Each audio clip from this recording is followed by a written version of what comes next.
News ഡെസ്കിൽ നിന്ന് P James കൂടി ചേരുകയാണ്. ശ്രീ പി ജെയിംസ്, കേരള രാഷ്ട്രീയത്തിനെ സംബന്ധിച്ച് രാഷ്ട്രീയക്കാർക്കിടയിൽ തന്നെ ഒരു മാതൃകാ വ്യക്തിത്വമായിരുന്നു ഡിജോ കാപ്പൻ എന്ന് വേണമെങ്കിൽ പറയാം. കാരണം രാഷ്ട്രീയത്തിൽ കത്തി നിൽക്കുമ്പോഴാണ് അദ്ദേഹം നേരത്തെ KSCയുടെ പ്രസിഡൻ്റായിരുന്നു, യൂത്ത് ഫ്രണ്ടിൻ്റെ പ്രസിഡൻ്റായിരുന്നു. പിന്നീട് കേരള കോൺഗ്രസ് രാഷ്ട്രീയത്തിൻ്റെ നേതൃനിരയിൽ വളരെ സജീവമായി പ്രവർത്തിക്കുന്നതിനിടെയാണ് അദ്ദേഹം ഈ സജീവ രാഷ്ട്രീയം ഉപേക്ഷിച്ച് പിന്നീട് പൊതുപ്രവർത്തന രംഗത്തേക്ക് പോകുന്നത്. അധികാര രാഷ്ട്രീയത്തോടൊക്കെ വിട പറഞ്ഞുകൊണ്ട് അദ്ദേഹം ആ നിലയിൽ ഒരു അധികാര രാഷ്ട്രീയം എന്ന് പറഞ്ഞാൽ അങ്ങനെ തെരഞ്ഞെടുപ്പ് രംഗത്ത് തിരഞ്ഞെടുക്കപ്പെട്ടിട്ടുള്ള ആളല്ല. പക്ഷേ അദ്ദേഹം നേരത്തെ വിദ്യാർത്ഥിയായിരിക്കുമ്പോൾ തന്നെ കേരള സർവകലാശാല യൂണിയൻ്റെ ജനറൽ സെക്രട്ടറി ആയിട്ടുണ്ട്, മഹാത്മാഗാന്ധി സർവകലാശാലയുടെ സെനറ്റ് അംഗമായിട്ടുണ്ട്. ആ നിലയിലൊക്കെ അദ്ദേഹം പ്രവർത്തിച്ചിട്ടുമുണ്ട്. ഏതായാലും അങ്ങനെ ഈ രാഷ്ട്രീയക്കാർക്കിടയിലെ ഒരു ഒറ്റയാൻ എന്ന് വേണമെങ്കിൽ വിശേഷിപ്പിക്കാവുന്ന ഡിജോ കാപ്പൻ വിട പറയുകയാണ്. എങ്ങനെ ഓർമ്മിക്കുന്നു അദ്ദേഹത്തെ? ദിലീപ് കുമാർ, ഡിജോ കാപ്പൻ യഥാർത്ഥത്തിൽ ഇവിടെ പറഞ്ഞ പോലെ ഒരു ഒറ്റയാൻ തന്നെയായിരുന്നു കേരള രാഷ്ട്രീയത്തിലും പൊതു സമൂഹത്തിലും.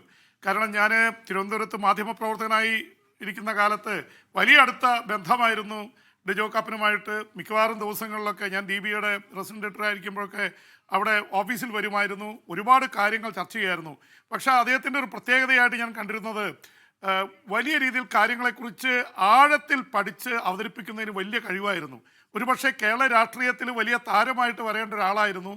ഒരുപാട് രാഷ്ട്രീയ സംഭവവാസങ്ങളോടെയാണ് അദ്ദേഹം കേരള കോൺഗ്രസിൻ്റെ നേതാവാകുന്നതിന് മുമ്പ് KSCയുടെ സംസ്ഥാനതല നേതാവായിരുന്നു, യൂത്ത് ഫ്രണ്ടിൻ്റെ ആയിരുന്നു, പിന്നീട് കേരള കോൺഗ്രസിൻ്റെ പാലയിൽ നിന്നാണ് അദ്ദേഹം വരുന്നത്. ഒരുപക്ഷെ അദ്ദേഹത്തിന് ഇതായത് KSCയുടെ സംസ്ഥാന പ്രസിഡൻ്റായിട്ട് ഡിജോ കാപ്പൻ്റെ പേര് ഉയർന്നു വരികയും അദ്ദേഹം തിരഞ്ഞെടുക്കപ്പെടുകയും ചെയ്യുമെന്ന് ഉറപ്പായിരുന്നു. ആ സമയത്താണ് എന്തൊക്കെയോ രാഷ്ട്രീയ സാഹചര്യത്തിൽപ്പെട്ട് ഡിജോ കാപ്പനെ മാറ്റി നിർത്തി പിന്നീട് മാത്യു സ്റ്റീഫനാണ് അവിടെ KSCയുടെ പ്രസിഡൻ്റായിട്ട് വന്നത്. അതായിരുന്നു ഒരു പക്ഷേ ടേണിംഗ് പോയിന്റ്. പിന്നീട് KM മാണിയുമായിട്ട് ഉണ്ടായിട്ടുള്ള അഭിപ്രായ ഭിന്നതകളെ തുടർന്ന് അദ്ദേഹം ജോസഫ് വിഭാഗത്തിൻ്റെ കൂടെ പോയി. ശ്രീ ബാലകൃഷ്ണപിള്ള കേരള കോൺഗ്രസിൻ്റെ കൂടിയായിരുന്നു ഒരുപാട് കാലം. അത് ജോസഫ് M പുതുശ്ശേരി അടക്കമുള്ള നേതാക്കളുമായിട്ടുള്ള ബന്ധം കൂടിയാണ് ബാലകൃഷ്ണപിള്ളയുമായിട്ട് ഡിജോ കാപ്പനെ അടുപ്പിച്ചത്. ദിലീപ് പറഞ്ഞ പോലെ തന്നെ കേരള സർവകലാശാല യൂണിയൻ്റെ ജനറൽ സെക്രട്ടറി എന്ന നിലയിൽ വന്നപ്പോൾ ഒരുപക്ഷെ വലിയ രീതിയിൽ ചർച്ച ചെയ്യപ്പെട്ടതാണ്.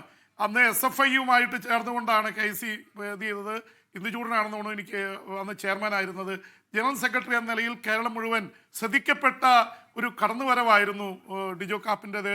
പിന്നീട് ഡിജോ കാപ്പൻ മറ്റേ ജോസഫ് ഗ്രൂപ്പിലുമായിട്ട് ബന്ധപ്പെട്ട് പ്രവർത്തിച്ചു.